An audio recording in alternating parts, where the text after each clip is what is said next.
Every crime is a wound on the world. We're here to dissect it, layer by layer, to find the truth buried within. This is Anatomy of Crime. The silence of a Sunday night in Beverly Hills is a particular kind of quiet. It's not the absence of sound, but a curated stillness, the gentle hum of irrigation systems feeding emerald lawns, the distant whisper of a finely tuned European engine, the soft clinking of ice in a glass behind a mansion's thick walls.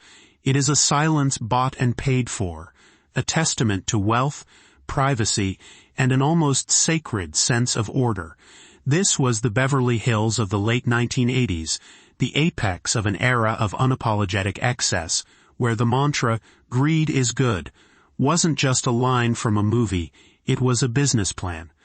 On the night of August 20th, 1989, inside the stately Spanish-tile home at 722 North Elm Drive, a 30-room mansion that had once been leased by the likes of Prince and Elton John, that curated silence was about to be irrevocably, violently shattered. The sound that ripped through the quiet was not the polite murmur of the 1%. It was guttural, concussive, and final. It was the sound of 12-gauge shotguns, fired again and again and again. When the first Beverly Hills police officers arrived, they walked into a scene of almost unimaginable carnage, a tableau of slaughter set against a backdrop of impeccable taste. In the family den, a room appointed with expensive furniture and framed family photos, lay the bodies of 45-year-old Jose Menéndez and his 47-year-old wife, Mary Louise, known to everyone as Kitty. They had been watching television and eating bowls of strawberries and cream when they were ambushed. The scene was chaotic, almost theatrical in its violence. Jose had been hit 6 times, including a devastating point-blank shot to the back of his head that had, in the sterile language of the coroner's report, eviscerated the cranial contents. Kitty had been shot 10 times, her body riddled with pellets from her face to her legs, as she apparently tried to crawl away. The sheer brutality was overwhelming.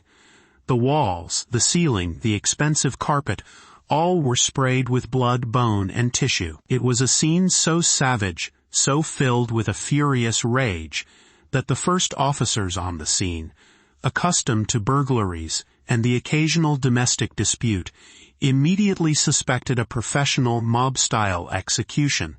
Jose Menéndez was, after all, a high-powered, hard-charging entertainment executive. He was a man known for making enemies. The call to 911 had come in at 11:47 p.m. The voice on the line was frantic, choked with sobs that seemed to physically convulse him through the phone line. It belonged to Lyle Menéndez, the couple's 21-year-old son. "Somebody killed my parents," he screamed, his voice breaking. "My mom and my dad are shot." His 18-year-old brother Erik could be heard wailing in the background, a high-pitched, almost animalistic sound of grief. To the dispatcher, and to the police who found the 2 handsome, well-dressed young men waiting on the lawn, they appeared to be the picture of grieving sons. Thrust into an unthinkable nightmare, they were the surviving victims, the tragic witnesses to a brutal home invasion. But in the weeks and months that followed, as investigators searched for the phantom mobsters or disgruntled business associates responsible, a different picture began to emerge. It was a picture that didn't fit the narrative of a random, savage attack. It was a picture of 2 sons who, after a brief and public performance of grief, began spending their parents' fortune with an almost manic glee. It was a picture that led investigators away from the boardrooms of Hollywood and back to the blood-soaked den on North Elm Drive, to the 2 young men who had seemed so utterly devastated on that August night. The ultimate question would shift from who did this to a far more complex, disturbing, and ultimately unanswerable question: why? Today, on Anatomy of Crime, we dissect the anatomy of a motive. The case of Lyle and Erik Menéndez is not a whodunit. The brothers eventually confessed to the killings. The enduring, toxic mystery of this case lies in its central, polarizing question, a question that split a nation and turned a murder trial into a national referendum on wealth, trauma, and justice. Was this a cold-blooded, calculated parricide, committed by two greedy, sociopathic sons desperate to inherit a $14 million estate, or was it the tragic, final act of two terrified children, pushed to the absolute brink by a lifetime of unspeakable psychological, emotional, and sexual abuse, who killed their tormentors in a desperate act of self-preservation? We will strip away the layers of tabloid sensationalism and legal maneuvering to examine the two competing narratives that captivated a nation, narratives that forced America to confront the dark secrets that can fester behind the most pristine and privileged facades. To understand the explosion of violence on North Elm Drive, you first have to understand the immense tectonic pressure that built the house. The architect of the Menéndez family and its undisputed absolute tyrant was José Enrique Menéndez. He was, in many ways, the embodiment of the American dream. A story so compelling it could have been a Hollywood movie itself. Born in Havana, Cuba, to a prominent family that owned a successful accounting firm and a stable of athletic champions, José's world of privilege was shattered by the Castro Revolution. He was sent to the United States at the age of 16, alone, with nothing but his fierce intelligence and a burning ambition to reclaim the status he had lost. But José was more than just ambitious. He possessed a ferocious, indomitable drive that bordered on the pathological. He put himself through Southern Illinois University, excelling as both a student and a record-setting swimmer. It was there that he met and married a fellow student, the pretty and popular Kitty Anderson, and set out to conquer the corporate world. And conquer it he did. He climbed the corporate ladder with breathtaking speed, moving from the Hertz Corporation to the executive suites at RCA Records.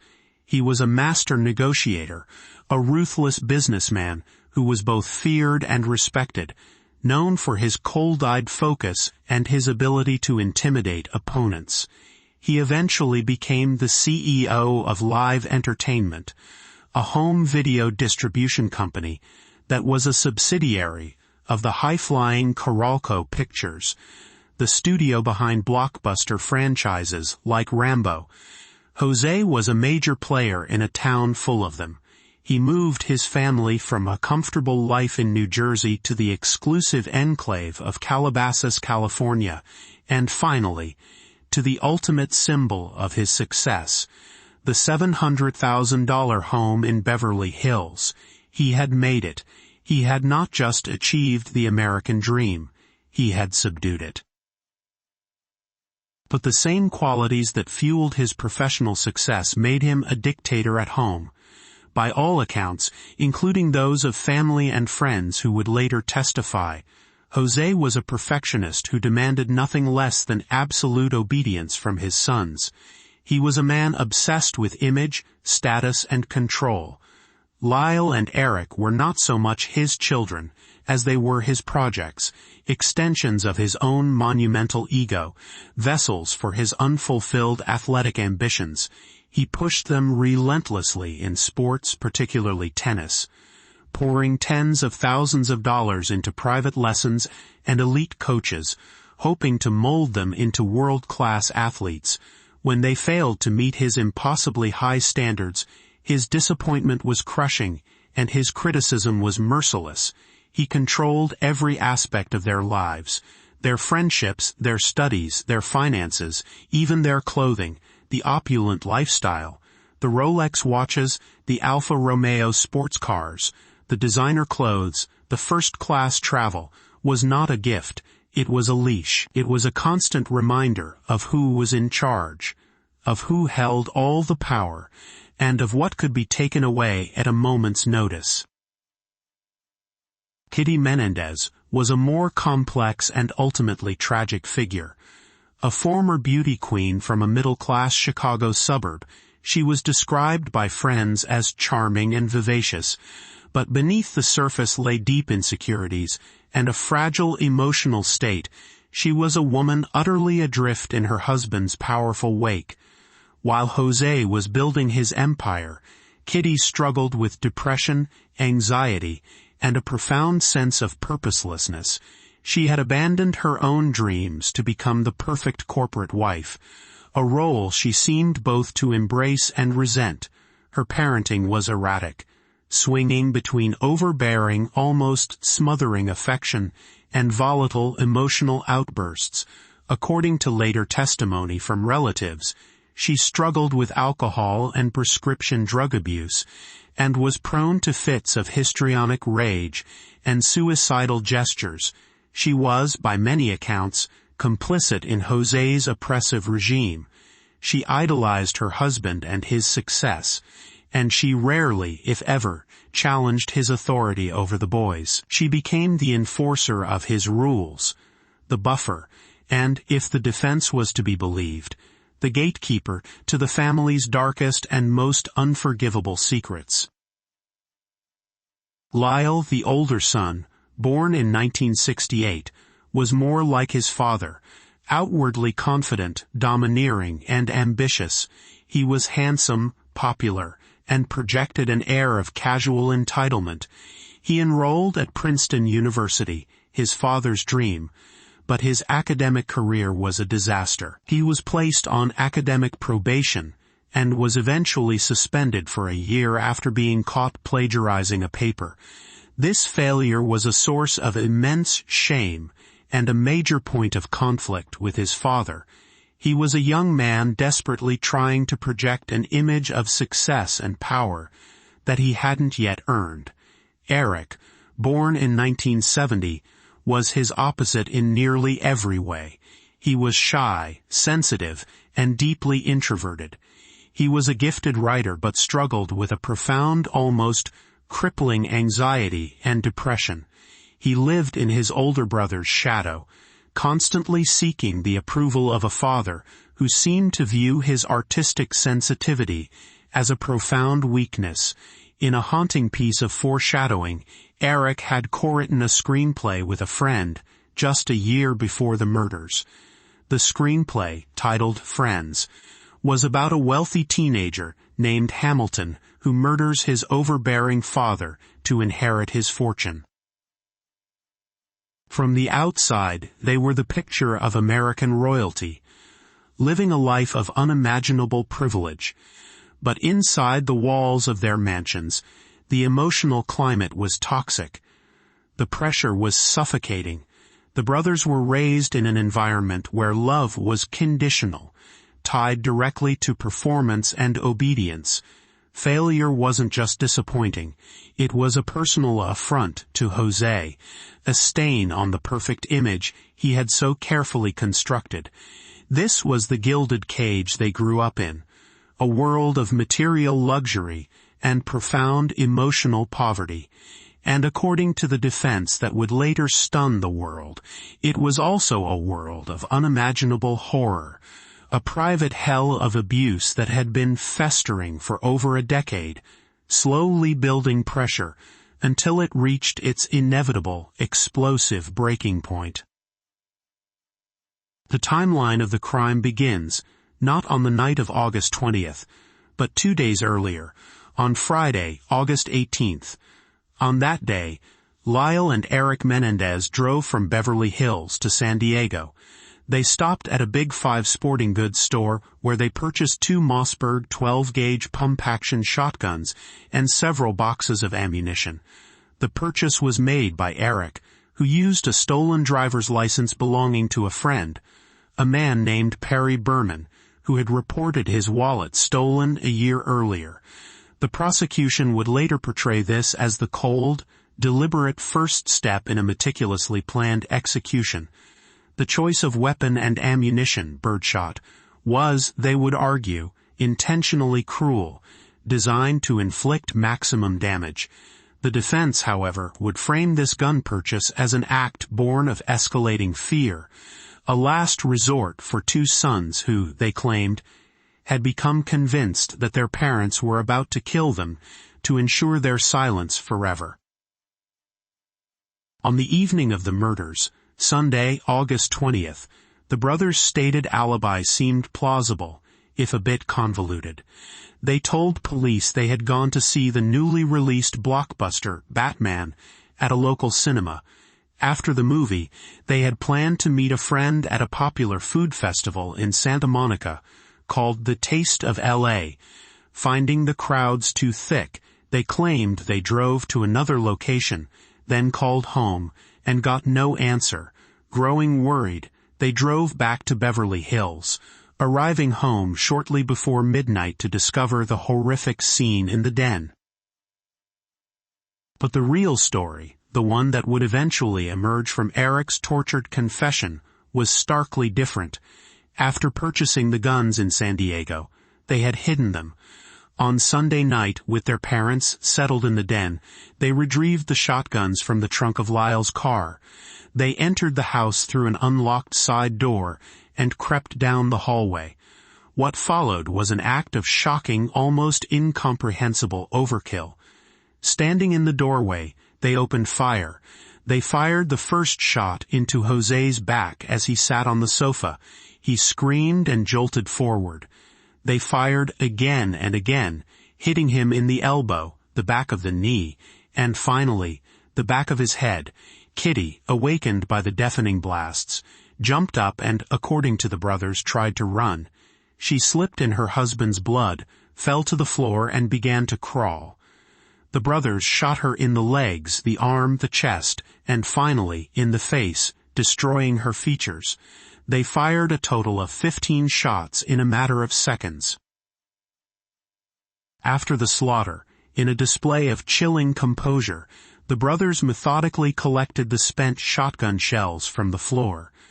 They drove up to the winding, dark expanse of Mulholland Drive, a road famous for its panoramic views of the city lights, and tossed the shotguns and their remaining ammunition into a steep canyon. They then drove to a remote location and disposed of their blood-spattered clothing in a dumpster. Their next stop was the movie theater, where they purchased tickets for a late showing of Batman, creating the cornerstone of their alibi. They didn't even go inside. After buying the tickets, they drove towards the food festival, made a few phone calls to establish their timeline, and then returned home to enact their final, terrible piece of theater, the frantic 911 call and the discovery of their parents' bodies. The initial investigation went exactly as the brothers might have hoped. The Beverly Hills Police Department, unaccustomed to such violent crime in its quiet, wealthy jurisdiction, was inclined to believe the story of a professional hit. Jose Menéndez had recently been at the helm of live entertainment during its controversial acquisition of another company, and rumors of mafia connections and shady business dealings swirled. Detectives spent weeks chasing down phantom mobsters and disgruntled business partners, leads that all went nowhere. There was no sign of forced entry, and nothing of significant value had been stolen, which was inconsistent with a robbery. The crime scene was baffling. The sheer, explosive rage of the killings seemed deeply personal, yet the sons appeared to be prostrate with grief. But very quickly, the brothers' behavior began to raise red flags. While they put on a convincing show of grief for the police and at the lavish funeral, in private, their sorrow seemed to vanish with remarkable speed. Mere days after burying their parents, they began to spend money. Not just spend it, but incinerate it, as if the cash itself were burning a hole in their pockets. Their lifestyle, already luxurious, went into hyperdrive. Lyle purchased a brand-new charcoal gray Porsche 911 Carrera, a new wardrobe of expensive designer suits, and a $60,000 Rolex Day-Date President watch. He hired a personal tennis coach for $40,000 a year, and, in a move of stunning hubris, bought a wing and rib restaurant in Princeton, New Jersey, which he renamed Mr. Buffalo. Erik, too, bought a new Jeep Wrangler and hired his own elite tennis coach. Together, they moved out of the mansion on Elm Drive and into adjacent high-end condominiums in Marina del Rey. They took expensive trips, hired a full-time business manager, and threw lavish parties. In the 6 months following the murders, Lyle and Erik Menéndez spent an estimated $700,000 of their parents' estate. To the detectives working the case, particularly the lead investigator, Les Zoller, this was not the behavior of grieving sons. It was the behavior of men who had just been liberated and had come into a fortune. He saw no genuine remorse, only a chilling sense of entitlement. He and his partner, Tom Dillard, began to focus their attention almost exclusively on Lyle and Erik. They had the motive, a $14 million estate. They had the opportunity. But they had no weapon, no confession, and no direct physical evidence linking them to the crime. The case was stalled, a frustrating mix of overwhelming suspicion and a complete lack of proof. The break in the case came not from police work, but from the unbearable weight of guilt that was slowly crushing the younger brother.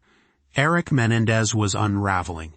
Plagued by nightmares, debilitating stomach pains, and crippling anxiety, he felt a desperate need to confess his sins. On October 31, 1989, just over 2 months after the murders, Erik sat down in the office of his therapist, a Beverly Hills psychologist named Dr. L. Jerome Oziel. In a series of emotionally charged sessions, Erik confessed everything. He described the planning, the execution, and the cover-up in excruciating detail. Dr. Oziel, recognizing the gravity and potential danger of the confession, urged Erik to bring Lyle to a session. On November 2nd, both brothers met with Oziel and reenacted the entire crime, detailing their movements and their thoughts. It was a bizarre, cathartic, and deeply incriminating session. But it was also protected. These were therapy sessions, shielded by the sacred legal principle of doctor-patient confidentiality. The brothers' secret, they believed, was safe. Or so they thought. What they didn't know was that Dr. Oziel was a deeply flawed and unethical man with his own dangerous secret. He was having an affair with a patient and business associate named Judalon Smith. Oziel, in a stunningly foolish and self-serving move, told Smith all about the Menéndez confession. He was excited by the drama, terrified of the implications, and he saw the information as a source of immense power over his new, wealthy clients. To make matters worse, Oziel began secretly recording his subsequent sessions with the brothers on audio tapes, a further egregious violation of their trust and his professional ethics. The situation imploded when Oziel's relationship with Smith soured. He became controlling and abusive towards her, feeling used, threatened, and perhaps a little jealous of the attention Oziel was paying to the brothers.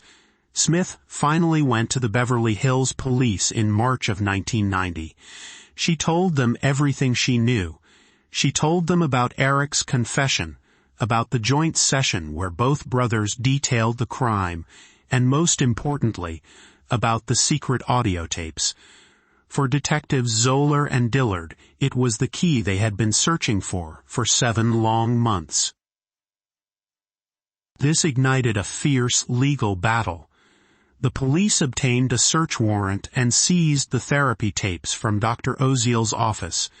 The Menéndez defense team fought desperately to have them suppressed. arguing they were confidential medical records, protected by privilege.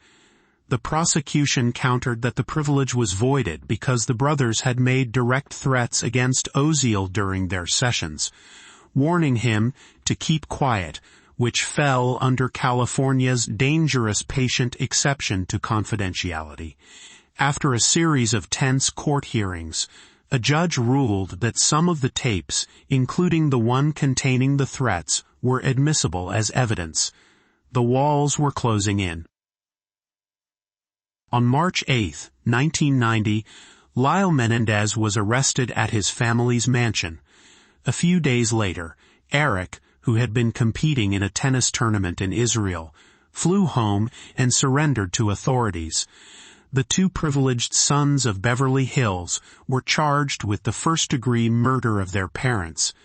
The stage was now set for one of the most sensational and controversial trials in American history, a trial that would tear the pristine facade off the Menéndez family and expose the rot within for the entire world to see. The first Menéndez brothers trial began in July of 1993, and it was unlike anything the American public had ever seen. The fledgling cable network Court TV decided to broadcast the proceedings live, gavel to gavel. Suddenly, the private agony of a family tragedy became a national spectacle, a daily soap opera of wealth, sex, and violence beamed into living rooms across the country. The trial was held in the Van Nuys courthouse in Los Angeles, and because the brothers had made separate, incriminating statements, the court made the unusual and logistically complex decision to grant them two separate juries. The juries would sit together to hear common evidence, but would be separated to hear evidence pertaining only to one brother. It was a procedural nightmare that would prove to have profound consequences. The prosecution, led by the tenacious Deputy District Attorney Pamela Bozanich, presented a simple, clear, and damning narrative. This was a case about greed, plain and simple. It was about two spoiled, materialistic young men who were tired of living under their father's thumb, and more importantly, tired of waiting for their inheritance. They wanted their father's money and the absolute freedom it would bring, and they were willing to commit the most heinous crime imaginable to get it. Bozanich systematically laid out the evidence. She detailed the purchase of the shotguns days before the crime, presenting it as incontrovertible proof of premeditation and malice aforethought. She played Lyle's 911 call to the jury, arguing that his hysterical sobs were nothing more than a cynical, self-serving performance, crocodile tears, as she caustically called them. The undisputed centerpiece of the prosecution's case was the infamous spending spree. They presented a mountain of receipts, bank statements, and witness testimony to detail the brothers' lavish expenditures in the months after the murders. The Porsche, the Rolexes, the condos, the restaurant, the travel, it all painted a picture of two sons celebrating their newfound wealth, not mourning their dead parents. Bozanich argued that their behavior was utterly inconsistent with that of grieving children. They had killed, she said, for a lifestyle, for the freedom to do what they wanted when they wanted, with an endless supply of cash. The murders were, in essence, a brutal business transaction, an acquisition of the family fortune. Then, the defense began its case, and the trial, the public perception, and the national conversation pivoted on a dime.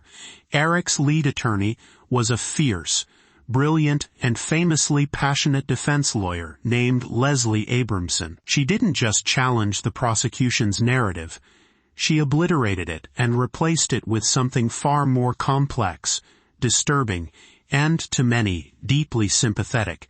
Abramson, along with Lyle's equally capable attorney Jill Lansing, argued that the prosecution had the motive entirely wrong. This wasn't a crime of greed.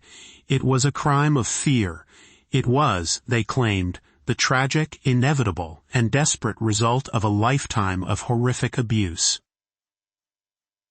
Over the next several weeks, the courtroom and the millions watching at home listened, rapt, as the defense constructed an alternate reality of life inside the Menéndez home. Witness after witness, aunts, uncles, cousins, family friends, took the stand and described the Menéndez household not as a loving home, but as a place of constant fear, intimidation, and crushing psychological pressure. They described Jose as a cold, domineering tyrant who belittled and humiliated his sons relentlessly. They described Kitty as a volatile, emotionally unstable woman who was often drunk or high on prescription drugs, prone to violent fits of rage and suicidal threats. This testimony laid the groundwork for the bombshell revelation at the heart of the defense.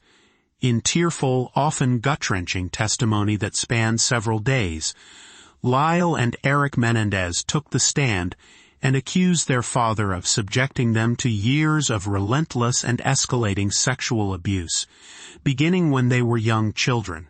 They described a pattern of molestation that was, they claimed, an open secret in the house, a horror that their mother, Kitty, was aware of but was too weak, too frightened, and too dependent on Jose to stop.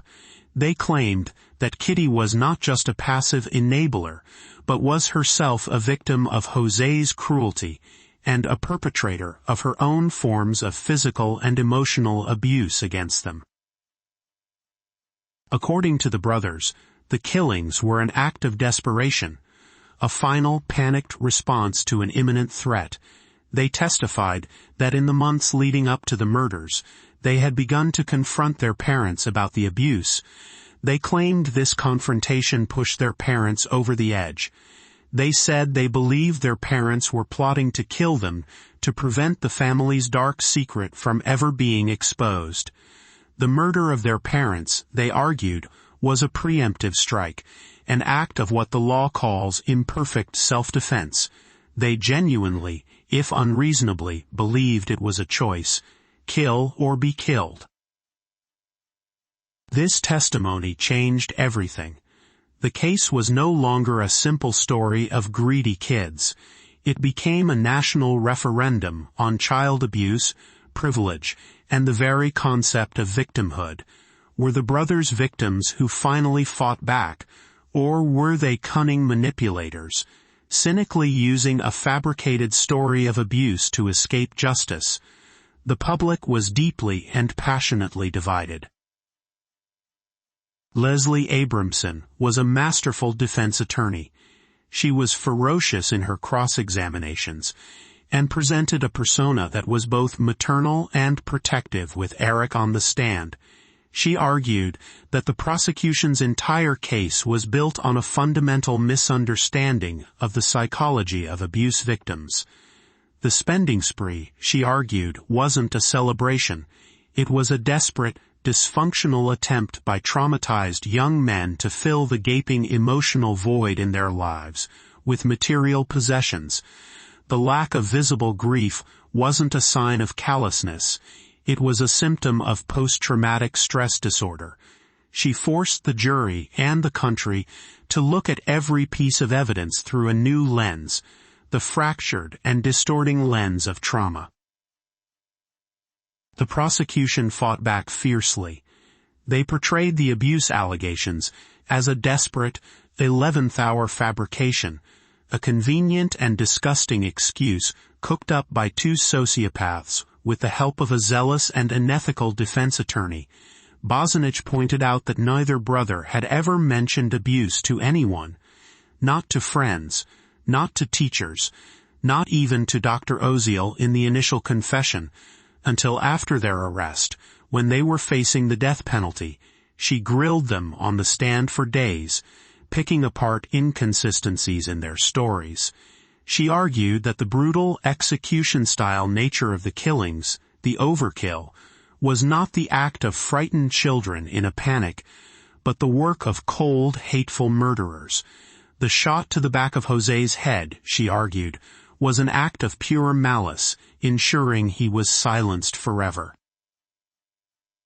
In December of 1993, after 6 grueling months of testimony, the case went to the 2 juries. The deliberations dragged on for weeks. The nation waited, and then the stunning result came back. In January 1994, both juries announced they were hopelessly deadlocked. Several jurors on both panels had believed the abuse claims and had voted for the lesser charge of manslaughter, arguing the brothers had acted out of fear. Others held firm for first-degree murder, believing the motive was greed. The judge was forced to declare a mistrial. For the brothers and their defense team, it was a tremendous victory. They had managed to create reasonable doubt. But for the Los Angeles District Attorney's Office, it was a humiliating public defeat. They immediately announced their intention to retry the case. The second trial of Lyle and Erik Menéndez began in August of 1995, but it was a vastly different affair from the first. The legal landscape had shifted dramatically. The public fascination had waned somewhat, and court TV was no longer broadcasting the proceedings live. Critically, there was a new judge, Stanley Weisberg, who was far less sympathetic to the defense's strategy. Judge Weisberg issued a series of devastating rulings that effectively crippled the abuse defense. He severely limited the testimony about the brothers' state of mind, and, most importantly, he ruled that the defense could no longer argue that the killings were a direct result of imperfect self-defense or battered child syndrome.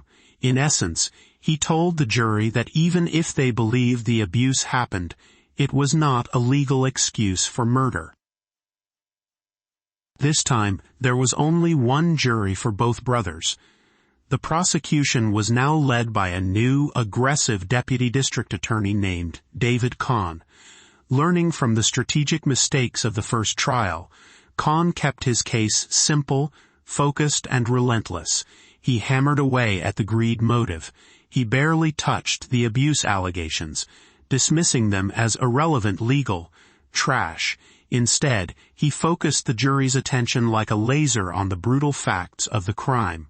The shotguns, the 15 shots, the collected shell casings, the fake alibi, and the $500,000 spending spree. He portrayed the brothers not as victims, but as vicious, calculating killers who had executed their parents and then gone on a shopping trip.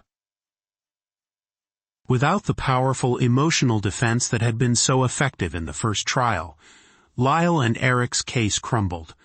The defense attorneys, including Abramson, seemed exhausted and outmatched by the new legal constraints. The brothers testified again, but their stories seemed less compelling, their tears less genuine, under the harsh glare of Judge Weisberg's courtroom and David Kahn's withering cross-examination. This time, the jury was not deadlocked. They deliberated for just 2 days. On March 20th, 1996, the jury delivered its verdict. They found Lyle and Erik Menéndez guilty of 2 counts of first-degree murder and conspiracy to commit murder.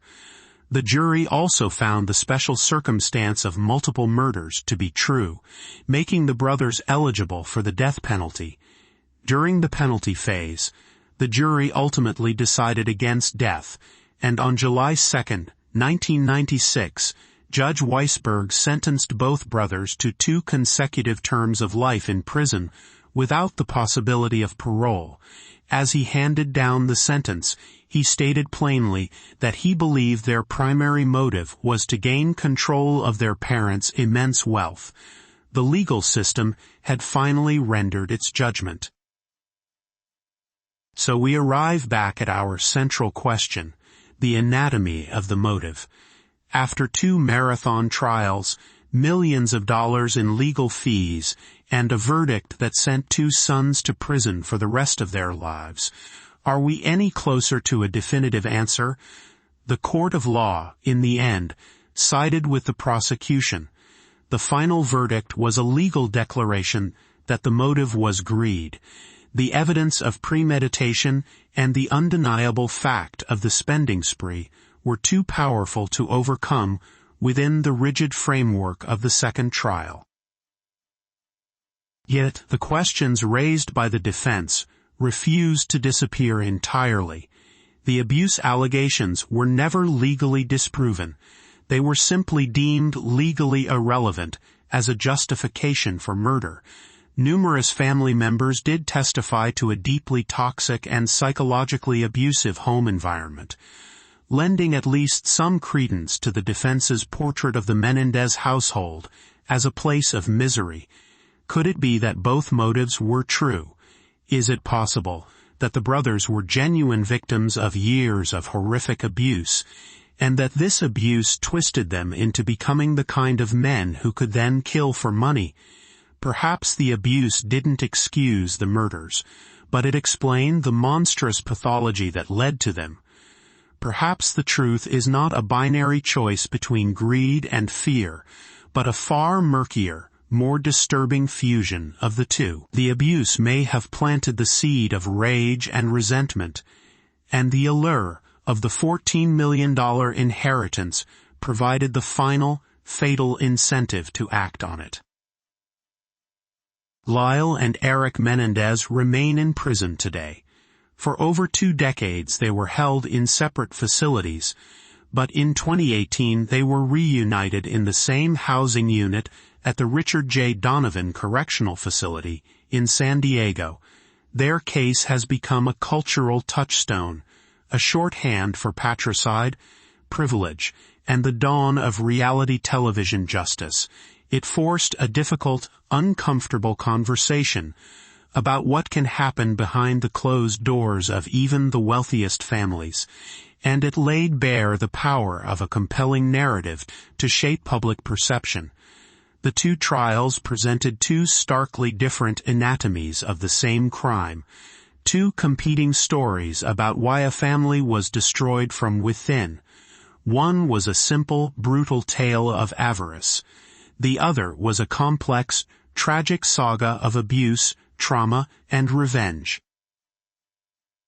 The legal system provided a verdict, but it could never provide a definitive answer, leaving the Menéndez motive trapped forever in the space between a sob story and a spreadsheet, between a cry for help and a receipt for a Rolex.